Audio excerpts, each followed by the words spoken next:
यतीन्द्र मिश्र। हिंदी साहित्य में बहुत ही सुंदर नाम भी जैसा है वैसी ही इनकी रचनाएं हैं। वर्तमान समय के ये प्रमुख कवि हैं, साहित्यकार हैं। इनका जन्म उत्तर प्रदेश के बहुत ही पवित्र नगरी जो कि अयोध्या नाम जानते हैं हम सब, अयोध्या में हुआ और 12 अप्रैल 1977 ईस्वी में हुआ। शिक्षा इनकी आरंभिक उसी स्थान पर ही हुई, अयोध्या में ही हुई और लखनऊ विश्वविद्यालय से इन्होंने एमए की परीक्षा उत्तीर्ण की।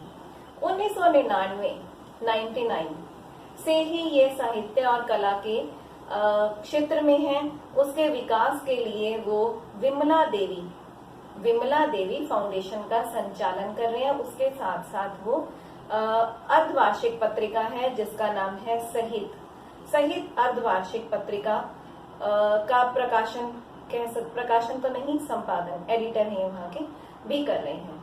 अब इनकी काव्यगत रचनाएं देखें तो काव्यगत रचनाओं में अभी अयोध्या की बात हुई है तो अयोध्या में जन्म है तो अपनी जन्म नगरी के लिए भी इन्होंने काफी कुछ लिखा है। तो अयोध्या तथा अन्य कविताएं, ड्योढ़ी पर आलाप, ये इनकी काव्य की प्रसिद्ध रचनाएं हैं। उसके साथ साथ संगीत ग्रंथ और संगीतकारों पर भी इन्होंने लिखी, जैसे गिरिजा, देवप्रिया, सुर की बरादरी।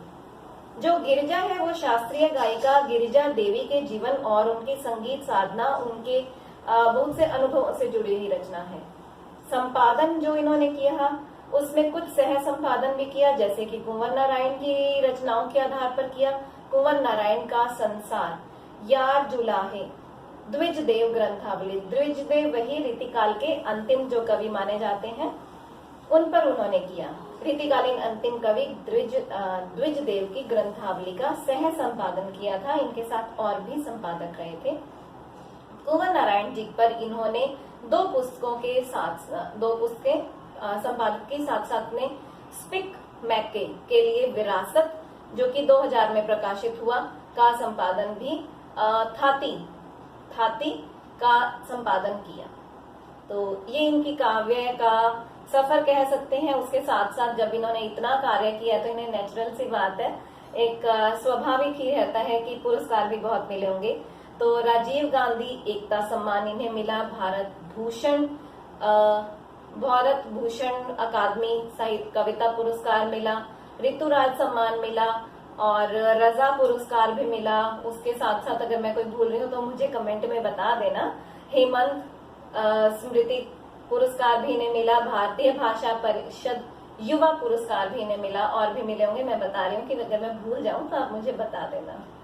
अब हम करते हैं जो हमारे इस समय यतीन्द्र मिश्र जी की जो एक हमने रचना नौबत खाने में इबादत, उसको करना है, उसे हम करते हैं। नौबत खाने में इबादत जो है वो यतीन्द्र मिश्र जी का एक तरह से बहुत ही रोचक और व्यक्ति चित्र है।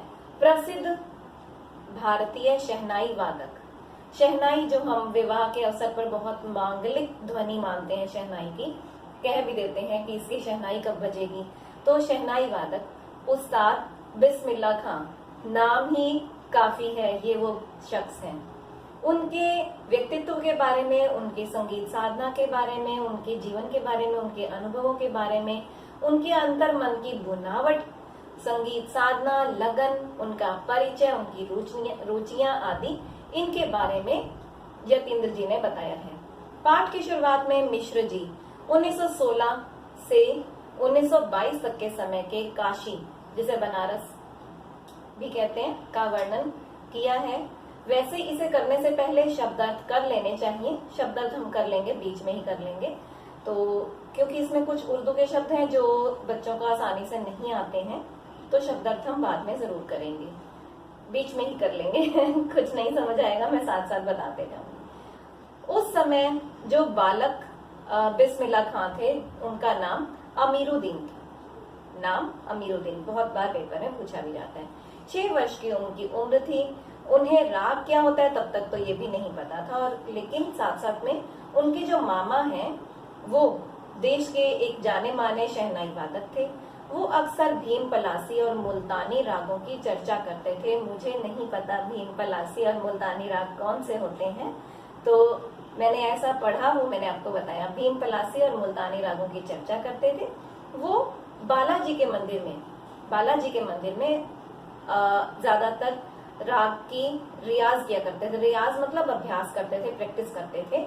आपने टीवी या वैसे भी घर के आसपास कोई ना कोई जरूर रियाज करते हुए आपने सुना या देखा होगा, उसी प्रकार से। और रियाज बहुत बहुत एक तरह से तपस्या से भी बढ़कर मैं कहूंगी होता है, क्योंकि शुरू में जब हमें नहीं आती है वो चीज, कुछ समय तक मैंने ये सितार और ये एक दो म्यूजिकल इंस्ट्रूमेंट सीखने की कोशिश की थी, तो उसके लिए साधना बहुत चाहिए।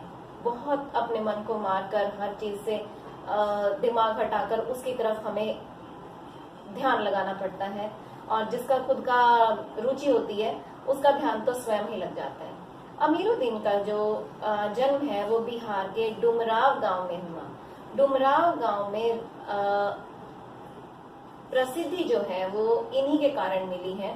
5-6 वर्ष की आयु में वो अपने नाना के घर आ गए। शहनाई और डुमराव का गहरा संबंध है। शहनाई और डुमराव का गहरा संबंध है। ये कैसे है मैं आपको बताऊंगी, क्योंकि शहनाई रीढ़ से बजती है और ये अंदर से पोली होती है, यानी कि खोखली होती है, जिससे शहनाई को फूका जाता है और उससे मधुर ध्वनि निकलती है। सुशिर वाद्य में काउंट होती है शहनाई। सुशिर वाद्य मतलब मधुर वाद्य जिसके बीच में खाली रहता है। रीढ़ नरकट से बनती है। ये एक प्रकार की घास होती है। ये डुमराव में सोन नदी के किनारे पर पाई जाती है। सोन नदी, डुमराव में सोन नदी है, उसके किनारे पर। इनकी माँ का नाम मिठनबाई और पिता का नाम पैगंबर बख्श खां। पिता का नाम पैगंबर बख्श खां, माँ का नाम मिठनबाई। 14 वर्ष की आयु में बिस्मिल्लाह खां काशी के बालाजी के मंदिर के नौबत खाने में रियाज के लिए जाते थे और वे रसूलन बाई और बतुलन बाई के रास्ते से होकर जाते थे। ये दोनों बहनें थी। इन दोनों बहनों का भी बहुत बड़ा हाथ रहा है बिस्मिल्लाह खां जी को शहनाई और संगीत की ओर ले जाने में। वैदिक इतिहास में शहनाई का उल्लेख भी नहीं मिलता, लेकिन इसकी गणना सुशिर वाद्यों में होती है। मैंने आपको अभी अभी बताया। अरब देश में फूंक कर बजाए जाने वाले वाद्यों में नाड़ी नरकट रीढ़ को नय कहते हैं, इसलिए शहनाई को शाहे नय यानी कि सुशिर वाद्यों में शाह की उपाधि दी गई है। शाह का मतलब क्या होता है? शहनशाह की तरह से सुशिर वाद्यों में शहनाई है। 16वीं शताब्दी के उत्तरार्ध में तानसेन के संगीत में शहनाई, मुरली, वंशी, श्रृंगी और मूर्छंग आदि का उल्लेख मिलता है, लेकिन वेदों में नहीं मिलता है। अवधि के लोकगीतों में भी शहनाई का वर्णन है। इसे मांगलिक अवसरों पर गाया जाता है। दक्षिण भारत के मंगल वाद्य नाग स्वरम के समान ही शहनाई है। 80 वर्ष की आयु में बिस्मिल्लाह खां शहनाई की मधुर ध्वनि के लिए सुर मांगते रहे। वे दिन में 5 बार नमाज करते हैं और एक एक सुर की पूजा कह सकते हैं, इबादत में खुदा के सामने झुकते रहते हैं। प्रत्येक मनुष्य अपने कष्ट और दुर्बलताओं से बचने के लिए किसी एक शांति पूर्वक स्थान की खोज में ही रहता है। 80 साल की आयु में बिस्मिल्लाह खां यही सोचते रहे कि उनको 7 स्वरों को बरतने का सलीका क्यों नहीं आ पा रहा है। बिस्मिल्लाह और शहनाई के साथ मुस्लिम और मुहर्रम जुड़ा हुआ है। इसके अंतर्गत महीने में 10 दिन का शोक मनाया जाता है। इमाम हुसैन और उनके परिवार के लोगों को श्रद्धांजलि अर्पित करते हैं। 8वें दिन 10 दिन का शोक मनाया जाता है। इस तरह से संगीत का कार्यक्रम नहीं होता।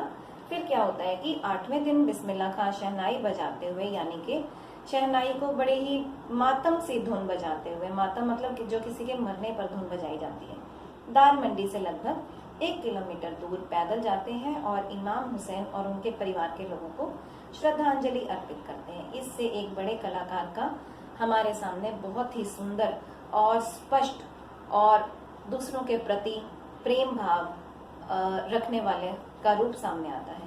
बिस्मिल्लाह खां को कभी कभी अपनी जवानी के दिन भी याद आते हैं, जब उनको एक सुंदर सी क्या अभी आता है, अभी हम बात करते हैं। रियाज करने का जुनून तो चढ़ाई था उन्हें जवानी में, और उनको महाल की कुलसुम हलवाइन की कचौड़ी वाली दुकान और गीता बाली और सुलोचना की भी याद आती है। सुलोचना एक हीरोइन थी और उसे याद करके वो आज भी बहुत मुस्कुराते हैं। लेखक ने साथ में ये बताया कि जब शहनाई, उनके नाना की शहनाई हो जाती थी, तो तो वो सब उनकी शहनाई को ढूंढने के लिए बहुत सी शहनाइयों को इधर उधर फेंक देते थे। और जब ऐसे में उनके मामा शहनाई बजाते हुए आते थे वो बड़े प्रसन्न होते थे और पत्थर फेंक फेंक कर अपनी प्रसन्नता जाहिर करते थे। इसके साथ साथ ये भी बताया है कि वो सुलोचना जी की फिल्में देखने के लिए, सभी फिल्में देखते थे और उन्हें देखने के लिए घर के सदस्यों से पैसे भी इकट्ठे करते थे। साथ में जो हलवाई की कचौड़ियां खाने के लिए बहुत बार वो पैसे इकट्ठे करते थे। इसके साथ साथ वो बताते हैं कि 5 दिनों तक शास्त्रीय और उप शास्त्रीय गायन वादन होता रहता था हनुमान जी के मंदिर में। इसमें बिस्मिल्लाह खां जरूर भाग लेते थे। उनके विश्वनाथ और बालाजी के लिए बहुत ज्यादा श्रद्धा थी। उनकी एक रीढ़ 15 से 20 मिनट तक गीली हो जाती थी। इस कारण से वो दूसरी रीढ़ का प्रयोग करते थे। मरते दम तक शहनाई और काशी को नहीं छोड़ना, ऐसी वो बात करते थे। उनका कहना था कि जिस जमीन ने उन्हें शिक्षा दी है, अदब उन्हें मिला है, उस स्थान को वो कभी नहीं छोड़ेंगे। बिस्मिल्लाह खां को काशी से इसलिए अलग भी नहीं किया जा सकता। यहाँ की भक्ति में भी संगीत है, उनका ऐसा मानना था। जब किसी उत्सव और समारोह में बिस्मिल्लाह खां शहनाई बजाते तो लोग हमेशा ये पहचान जाते थे कि ये बिस्मिल्लाह खां ही है। खान साहब को राग मालूम है, ताल मालूम है। उनकी शहनाई के स्वर का सरगम सबको मंत्र मुक्त कर देता है। उन्होंने शहनाई को साजों की कतार में बहुत प्रमुख स्थान दिलाया। एक फकीर की दुआ उन्हें लग गई। एक बार उनकी शिष्या ने उनके पहनावे को देखकर ये कहा कि आपको तो भारत रत्न मिला है और आप इस फटी धोती में सबसे मिलने के लिए चले जाते हैं। तब खान साहब ने बहुत मुस्कुराकर उसी उक्ति को पूरा किया था, simple living and high thinking, सादा जीवन उच्च विचार। वो कहते हैं मुस्कुराकर कि भारत रत्न तो उनकी शहनाई को मिला है, ना कि उनके कपड़ों को। यदि वो बनाव श्रृंगार में ही इतना ध्यान देंगे तो रियाज यानी कि अभ्यास नहीं कर पाएंगे। साथ साथ में उन्होंने ये भी कहा कि फटा सुर न बख्शे, लुंगिया का क्या है, आज फूटी है कल सी जाएगी। सन 2000 में पक्का महाल से मलाई बर्फ बेचने वाले जा चुके थे। देसी घी की बात का कहना ही क्या, कचौड़ी जलेबी भी नहीं मिलती थी, घी बहुत महंगा हो गया। इन सब की कमी बिस्मिल्लाह खां को बहुत ही खलती थी। खान साहब ये महसूस कर चुके थे कि जब गायकों के मन में संगतकारों के लिए आदर भाव नहीं रहा तो कहां से वो पैसे कमा पाएंगे। फिर बात आगे आती है कि काशी में बाबा विश्वनाथ और बिस्मिल्लाह खां एक दूसरे के पूरक कहे जाते हैं। मुहर्रम, ताजिया, होली, अबीर, गुलाल की गंगा जमुना संस्कृति भी एक दूसरे की पूरक रही है। और मुख्य बात क्या है कि आज भी काशी में बहुत कुछ बचा हुआ है। बिस्मिल्लाह खां इसी काशी में रहे। उन्होंने 2 संप्रदायों को एक करने की कोशिश भी की, भाईचारे की प्रेरणा दी। उनको भारत रत्न, संगीत नाटक अकादमी, पद्म भूषण आदि अनेक पुरस्कार मिले। उनकी संगीत यात्रा अजय थी और वे संगीत के नायक थे। 90 वर्ष की आयु पूरी करते करते 21 अगस्त 2006 को इस संसार से उन्हें हमेशा के लिए विदाई मिल गई और वे एक शांत स्थान पर रहने लगे, अर्थात उनकी मृत्यु हो गई। अब हम इसके कुछ शब्दार्थ कर लेते हैं। वैसे जो भी बड़े कोई भी संगीतकार हैं या कोई भी महापुरुष है, कोई भी ऐसे व्यक्ति हैं, उनके बारे में पढ़कर हमें खुशी तो होती है, साथ में ऐसी प्रेरणा भी मिलती है कि हम भी उस तरह से रियाज करें, उस तरह से प्रैक्टिस करें, उस तरह से अभ्यास करें।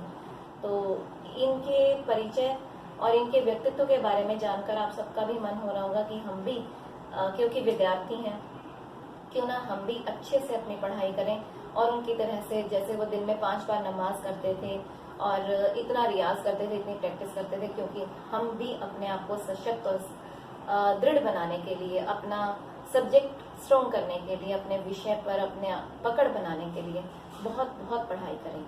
मेरा तो ये मानना है, मैं अपने बचपन में, जहाँ मुझे याद है, मैं रात को 1 बजे उठ जाती थी, 1 बजे से 6 बजे तक अपनी पढ़ाई करती थी। उसके बाद जब सब उठने लगते थे, शोर होने लगता था, तो मुझे उतना मजा नहीं आता था, तो मैं थोड़ा सा रेस्ट करने के बाद उठ जाती थी। तो आपका जो भी रूटीन हो मुझे जरूर बताना कि आप किस तरह से पढ़ते हैं, ताकि और लोगों को सुनने पढ़ने में अच्छा लगे और शायद वो आपको अपना प्रेरणा स्रोत, अपने लिए प्रेरणा बना सकें। आइए अब थोड़े से इसके शब्दार्थ कर लेते हैं। इस अध्याय में कुछ उर्दू के शब्द भी हैं, तो उन्हें एक बार हम देख लें तो अच्छा रहेगा।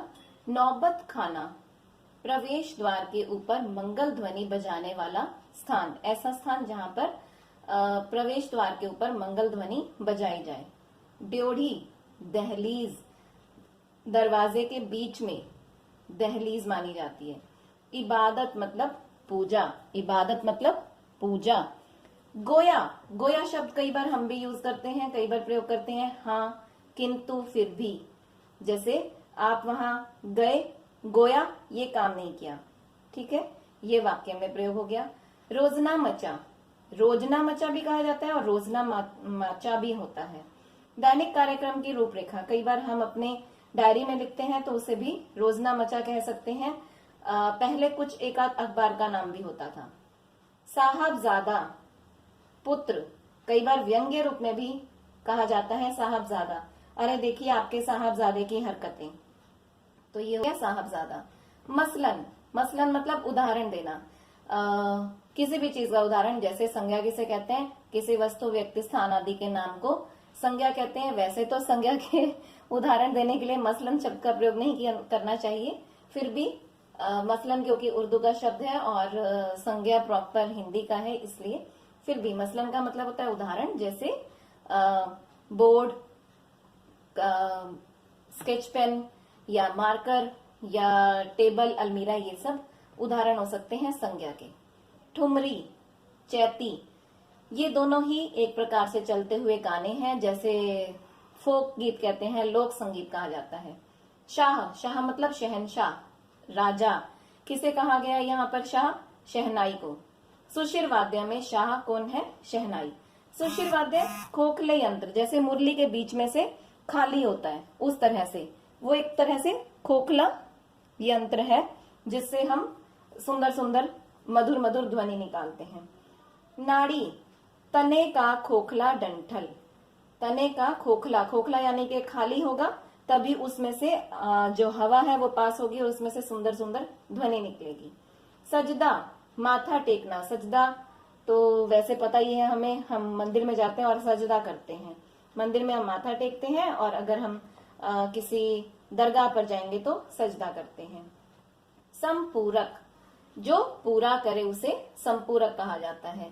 शिरकत, सम्मिलित होना, इस चीज में आपने शिरकत की, इस कार्यक्रम में आप गए या नहीं गए।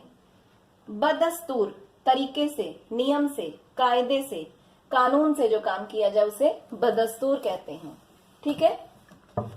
उसके बाद आता है गमक, खुशबू, गमक मतलब खुशबू। श्रृंगी, सींग से बना वाद्य यंत्र, श्रृंगी मतलब सींग से बना हुआ वाद्य यंत्र, वाद्य मतलब बजने वाला ऐसा यंत्र जिससे मधुर ध्वनि निकाली जा सके। टप्पा, पंजाबी में होता है टप्पा और भी भाषाओं में होता है दादरा, गाने की ऐसी शैलियां होती हैं ये। नौहा बजाना, करबला के शहीदों पर लिखे शोक गीत की धुन में वाद्य बजाना। अदायगी, प्रस्तुति, कई बार जो होस्ट होते हैं या फिर जो कार्यक्रम को प्रस्तुत करने वाले होते हैं उनके लिए अदायगी शब्द का, अब अदायगी किसकी होगी, प्रस्तुति किसकी होगी। मार्फत, द्वारा, साधन, किसके मार्फत ये काम हुआ। शहनाई वाज, शहनाई बजाने वाला। कलकलाता, पूरी तरह से जो गर्म हो उसे कलकलाता कहते हैं। सिर पर चढ़कर बोलना, बहुत ज्यादा प्रभाव होना, उसका असर आपके सिर पर चढ़कर बोल रहा है। थाप, ताल, थाप दीजिए, ताल दीजिए। तमीज, सलीका। मानद उपाधि, तमीज मतलब सलीका, उस काम को करने का तरीका। मानद उपाधि, मान के रूप में दी गई उपाधि। अलहम्दुलिल्लाह, ऐसी पूजा जब की जाती है मुसलमान में तब अलहम्दुलिल्लाह, सभी तारीफें ईश्वर के लिए। सरताज होना, सबसे ऊंचा होना, सर का ताज होना। परवरदिगार, ईश्वर को कहा जाता है, परमात्मा को। गंगा जमुनी संस्कृति, गंगा जमुनी मतलब मिली जुली संस्कृति। अब मैं आपको एक बार फिर से इनके बारे में बता देती हूँ। बिस्मिल्लाह खां के जन्म स्थान कौन सा था, डुमराव नामक ग्राम जो बिहार में है। शहनाई किसकी मंगल ध्वनि का संपूरक है, प्रभाती की। कुछ महत्वपूर्ण प्रश्न हैं जिनके उत्तर मैं आपको दे रही हूँ। शहनाई जो है वो प्रभाती की मंगल ध्वनि का संपूरक है।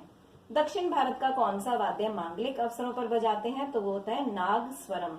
यानी कि वाद्य यंत्र। नागस्वरम एक वाद्य यंत्र है जो मांगलिक अवसरों पर दक्षिण भारत में बजाया जाता है। शहनाई कब बजाई जाती है? वो भी मांगलिक अवसर पर, जैसे विवाह आदि। अब इसके अंदर और महत्वपूर्ण प्रश्न देखें तो वेद आदि में बेशक शहनाई का वर्णन ना हो, लेकिन ये बात महत्वपूर्ण है, लेकिन मुगल कालीन इतिहास से शहनाई की परंपरा मिलती है, इसलिए शहनाई एक बहुत सुंदर और बहुत सशक्त माध्यम है मांगलिक अवसरों के लिए। एक बात और इसमें बताई गई है कि शहनाई और उसके इतिहास से ज्यादा परिचय इसके अंदर जो करवाया गया उसमें खास बात ये बताई गई है कि वेदों में इसका वर्णन नहीं है, मुगल काल में है। अरब देशों, सऊदी अरब, ईरान, इराक आदि में फूंक कर बजाए जाने वाले वाद्य यंत्र, जिनमें नाड़ी, नरकट, घास या रीढ़ जो अंदर से पोली होती है, उसी के सहारे शहनाई को फूंका जाता है। ठीक है। उसके अलावा जो मुख्य बात है वो ये है, 7 सुर किसके हैं? 7 सुर हैं संगीत के। हिरण किस परेशानी में जंगल में घूमता है? ये प्रश्न भी इस अध्याय से कई बार आता है। हिरण अपनी ही महक यानी कि गमक के पीछे जो परेशान होकर पूरे जंगल में घूमता है, उस वरदान को खोजने के लिए घूमता है जिसकी गमक उसके अंदर ही, उसकी नाभि में ही समाई है। इसके अलावा और महत्वपूर्ण प्रश्न देखें तो सच्चे सुर की नेमत से क्या अभिप्राय है? तो उससे अभिप्राय है ईश्वर से सच्चे सुरों की प्राप्ति। ईश्वर से सच्चे सुरों की प्राप्ति के लिए वो 5 समय नमाज करते थे। कौन? बिस्मिल्लाह जी। संकट मोचन मंदिर कहाँ पर स्थित है? वो वाराणसी के दक्षिण में लंका पर स्थित है। तो ये थे कुछ महत्वपूर्ण प्रश्न। इसके अलावा अगर और भी आप प्रश्न करना चाहते हैं तो कमेंट करके लिखिए, मैं आपको जरूर करवाऊंगी। आज के लिए इतना ही। Thank you, best of luck.